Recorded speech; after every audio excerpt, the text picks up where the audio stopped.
चलो फिर अपना अगला टॉपिक है आइडल करंट या वॉटलेस करंट।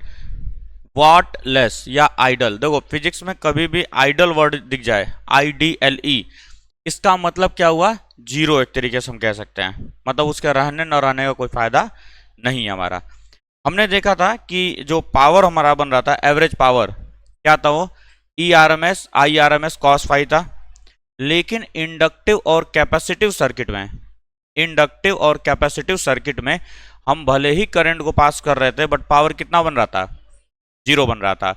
पावर हमारा कितना था? जीरो था। इसका मतलब क्या हुआ कि सर करंट जा रहा है, बट करंट का काम क्या है?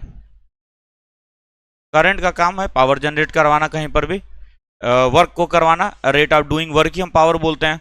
तो सर हम करंट तो भेज रहे हैं, बट वो अपना काम नहीं कर रहा वहां पे, इसीलिए उसको बोला जाता है आइडल या वॉटलेस, पावरलेस करंट।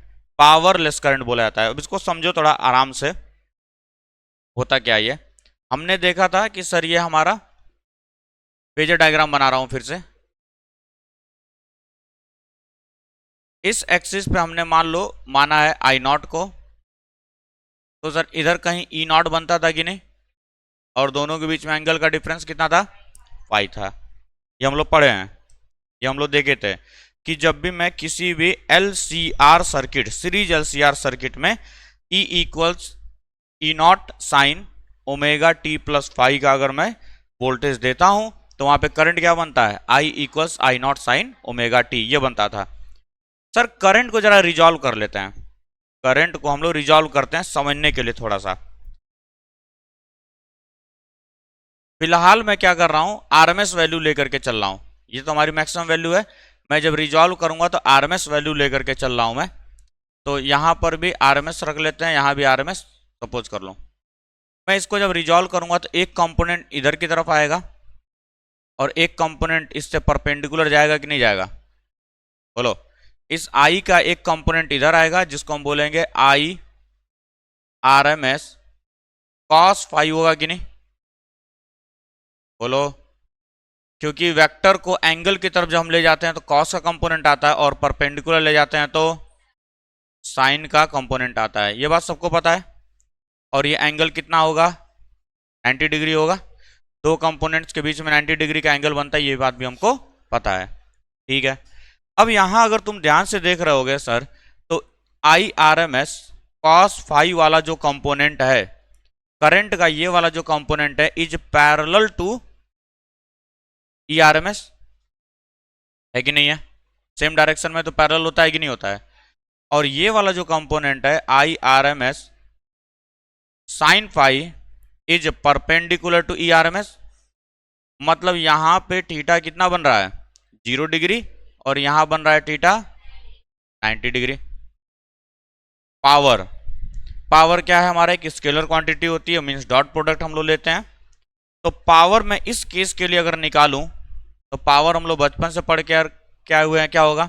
ई आर एम एस और ये पूरा component into cos phi, dot product के हिसाब से अगर हम लोग चलें, डॉट प्रोडक्ट के हिसाब से अगर हम लोग चलते हैं सर, तो डॉट प्रोडक्ट क्या बोलता है कि दो वेक्टर्स अगर दिए गए हैं तो उनका डॉट प्रोडक्ट क्या होगा? ए बी कॉस थीटा, और क्रॉस प्रोडक्ट क्या होता है? A B sine theta N cap, जहां पे एक डायरेक्शन वेक्टर आ जाता है हमारा। ठीक है। तो पावर यहां से क्या हो जाएगा?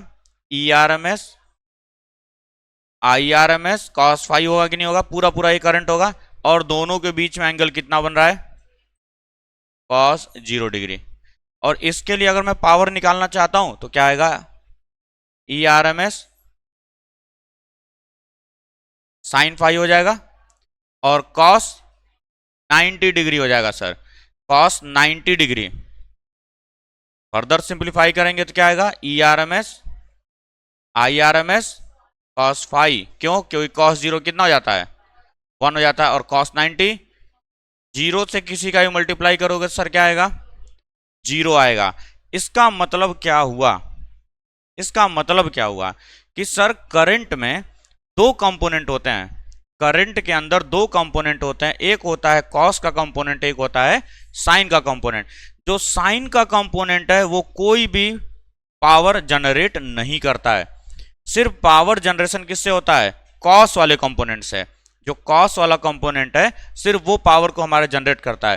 तो तुमसे एग्जैक्टली अगर कोई पूछे कि आइडल करंट जो होता है हमारा या वॉटलेस करंट होता है वो करंट की कौन से कंपोनेंट की वजह से होता है, तो सर साइन वाले से कोई पावर जनरेट नहीं होगा। तो ये वाला जो कंपोनेंट होता है इसी को हम बोलते हैं वॉटलेस करंट। करंट का वो कंपोनेंट जो कोई भी पावर जनरेट नहीं करता है उसी को हम बोलते हैं वॉटलेस करंट। पूरा करंट नहीं ऐसा नहीं है। एक बात सुनो, अगर मैंने सीरीज एलसीआर सर्किट में ही तो मैंने लगाया ये सारी चीजों को, सीरीज एलसीआर सर्किट में ही तो मैंने लगाया था, बोलो। तो अब ये क्या बात हुई कि सर करंट में भेज रहा हूं, जैसे यहां पर है E equals E naught sine omega T, और इसमें करंट किसी एक पर्टिकुलर मोमेंट पे जा रहा होगा आई नॉट साइन ओमेगा टी, सही है। रजिस्टर, इंडक्टर, कैपेसिटर, ठीक है ना।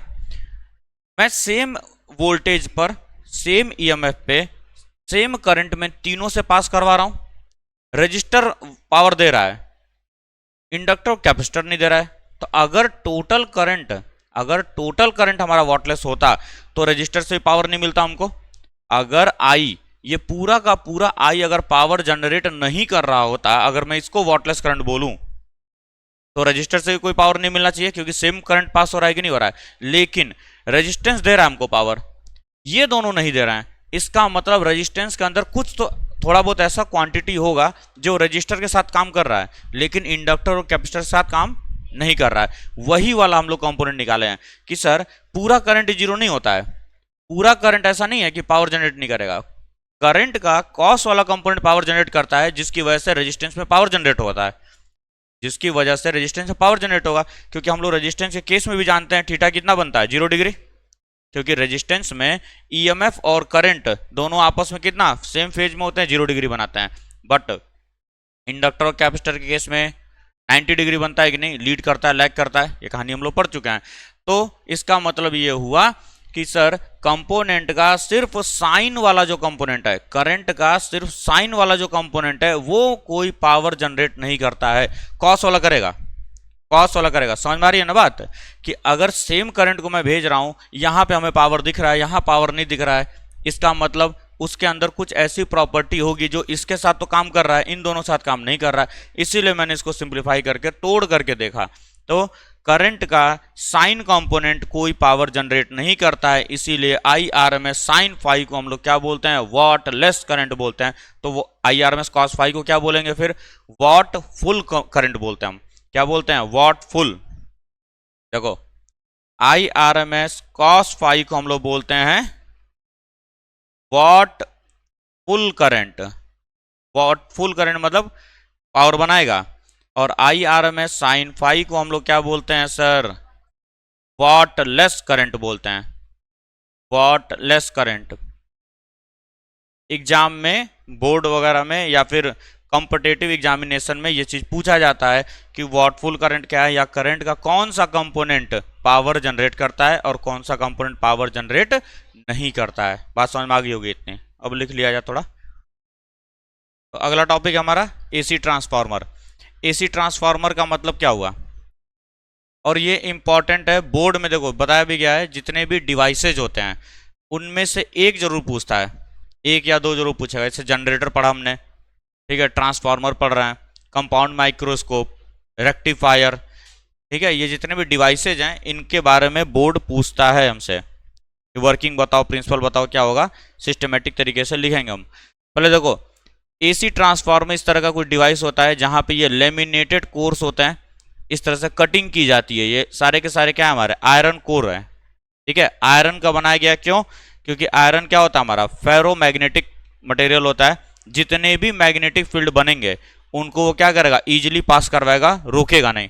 ठीक, अब देखो होता क्या है इसमें, इसी का मैं एक सिंपल डायग्राम यहां बना के बता रहा हूं, वरना बहुत ज्यादा इसमें खिचड़ी हो जाएगा।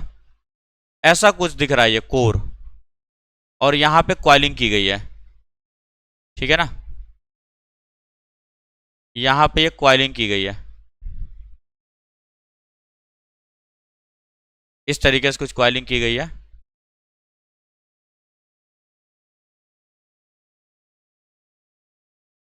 ये जो क्वाइलिंग होती है जिधर से हम इनपुट करंट को देते हैं उसको हम बोलते हैं प्राइमरी क्वाइल। उसको क्या बोला जाएगा? Primary coil. जहां से मैं आउटपुट लेता हूं उसको बोलते हैं हम लोग सेकेंडरी क्वाइल। इसको बोला जाता है सेकेंडरी क्वाइल। क्या बोलते हैं? सेकेंडरी क्वाइल बोला जाता है। नंबर ऑफ टर्न्स मैं एनपी मान लेता हूं प्राइमरी में, नंबर ऑफ टर्न्स मैं सेकेंडरी में एनएस मान लेता हूं। अगर नंबर ऑफ टर्न्स प्राइमरी में ज्यादा हैं कंपेयर टू सेकेंडरी, इसी को बोला जाता है स्टेप डाउन ट्रांसफार्मर, जो वोल्टेज को क्या करता है? डाउन करता है, डाउन कर देता है। ठीक है, ट्रांसफार्मर। और जब प्राइमरी में कम हो जाए सेकेंडरी में ज्यादा हो जाए तो स्टेप अप बोलते हैं। जैसे कि देखा होगा कहीं पर भी क्या होता है, वोल्टेज अगर कम आ रहा है तो ट्रांसफार्मर लगाने के बाद वोल्टेज बढ़ जाता है। तो जब मैं वोल्टेज को बढ़ाता हूं तो बढ़ाने का तरीका क्या है? क्वाइलिंग को बढ़ाया जाता है, क्वाइलिंग को बढ़ा दिया जाता है। अगर सेकेंडरी का क्वाइल ज्यादा तो स्टेप अप है, सेकेंडरी का क्वाइल कम तो स्टेप डाउन है। स्टेप डाउन का मतलब वोल्टेज को डाउन किया गया और स्टेप अप का मतलब वोल्टेज को अप किया गया। इतनी बात आती है समझ में? अब देखो यहां पर होगा क्या, जैसे ही मैं यहां से करंट पास कराऊंगा, क्योंकि इनपुट में तो करंट दूंगा मैं, जो भी करंट आ रहा होगा इनपुट में मैंने करंट को दिया, जैसे ही मैं करंट को यहां से दूंगा, क्वाइल है, क्वाइल में क्या होगा? मैग्नेटिक फील्ड प्रोड्यूस होगा, जो अपवर्ड या डाउनवर्ड जैसे भी जाएगा उसको देख लेंगे। अभी कैसे जा रहा है? क्वाइल में करंट पीछे की तरफ जा रहा है तो मैग्नेटिक फील्ड अपवर्ड बनेगा, तो यहां से मैग्नेटिक फील्ड लाइन बनेगी। मैं सिर्फ एक बना करके समझा रहा हूं वरना फिगर गंदा हो जाएगा ज्यादा। ठीक है, मैग्नेटिक फील्ड लाइन यहां से बनेंगे, यहां से मैग्नेटिक फील्ड लाइन ऐसे बनेगा राइट हैंड थंब रूल के हिसाब से। करंट क्योंकि पीछे जा रहा है फिर आगे आ रहा है, देखो यहां से आगे से पीछे गया फिर आगे आया, फिर पीछे गया फिर आगे आया, करंट ऐसे पास कर रहा है तो मैग्नेटिक फील्ड लाइन ऊपर बनेगा। अब क्योंकि ये क्या है? सॉफ्ट आयरन का कोर हम लोग बनाते हैं, सॉफ्ट आयरन कोर है ये, तो मैग्नेटिक फील्ड लाइन को पास करवाएगा ये अपने से। तो यहां से एक रास्ता देता है, मैग्नेटिक फील्ड लाइन ऐसे जाएंगी आगे बढ़ेगा, और जैसे ही मैग्नेटिक फील्ड लाइन यहां से पास करेगा तो अब ये क्वाइल के अंदर वेरिंग मैग्नेटिक फील्ड है कि नहीं है? क्योंकि मैंने यहां क्या दिया? एसी सोर्स दिया है। हाफ साइकिल में मैग्नेटिक फील्ड लाइन ऊपर बनेगा, इंक्रीज करता हुआ जाएगा, और हाफ साइकिल में डिक्रीज करता हुआ जाएगा। तो क्या मैग्नेटिक फील्ड लाइंस बढ़ रही हैं फिर घट रही हैं कि नहीं? बढ़ रहा है, घट रहा है। मैग्नेटिक फील्ड लाइंस अब जब भी बढ़ता है या घटता है तो मैग्नेटिक फ्लक्स बनाता है। मैग्नेटिक फ्लक्स बनेगा तो उसकी वजह से क्या होगा? इंड्यूस होगा ईएमएफ, एक ईएमएफ इंड्यूस होने वाला है। तो मैं लिख सकता हूं क्या? प्राइमरी के लिए मैं लिख सकता हूं EP is equal to by Faraday law minus D phi B by D T, और इसके नंबर ऑफ टर्न्स को अगर मैंने एनपी माना है तो यहाँ पे एनपी से मल्टीप्लाई कर देता हूं। सेकेंडरी के लिए क्या हो जाएगा? Minus NS D phi B by D T होगा। ये फाइव भी चेंज नहीं होगा, फ्लक्स नहीं चेंज होगा। क्यों? क्योंकि जितना फ्लक्स यहां से बन रहा है टोटल फ्लक्स हम लोग यहां से लेकर जाते हैं, इसीलिए मैं यूज करता हूं सॉफ्ट आयरन का कोर। सॉफ्ट आयरन इसलिए यूज करते हैं क्योंकि वो क्या होता है? फेरो मैग्नेटिक मटेरियल होता है, वो सारे के सारे फील्ड लाइंस को अपने से पास करवा देगा। आती बात समझ में? सारे मैग्नेटिक फील्ड लाइंस को पास कराएगा तो फ्लक्स चेंज होगा। अब जितना ईएमएफ यहां पे था उतना ही ईएमएफ यहां पर भी बनने वाला है। ईएमएफ की वैल्यू सेम रहेगी दोनों जगह पे।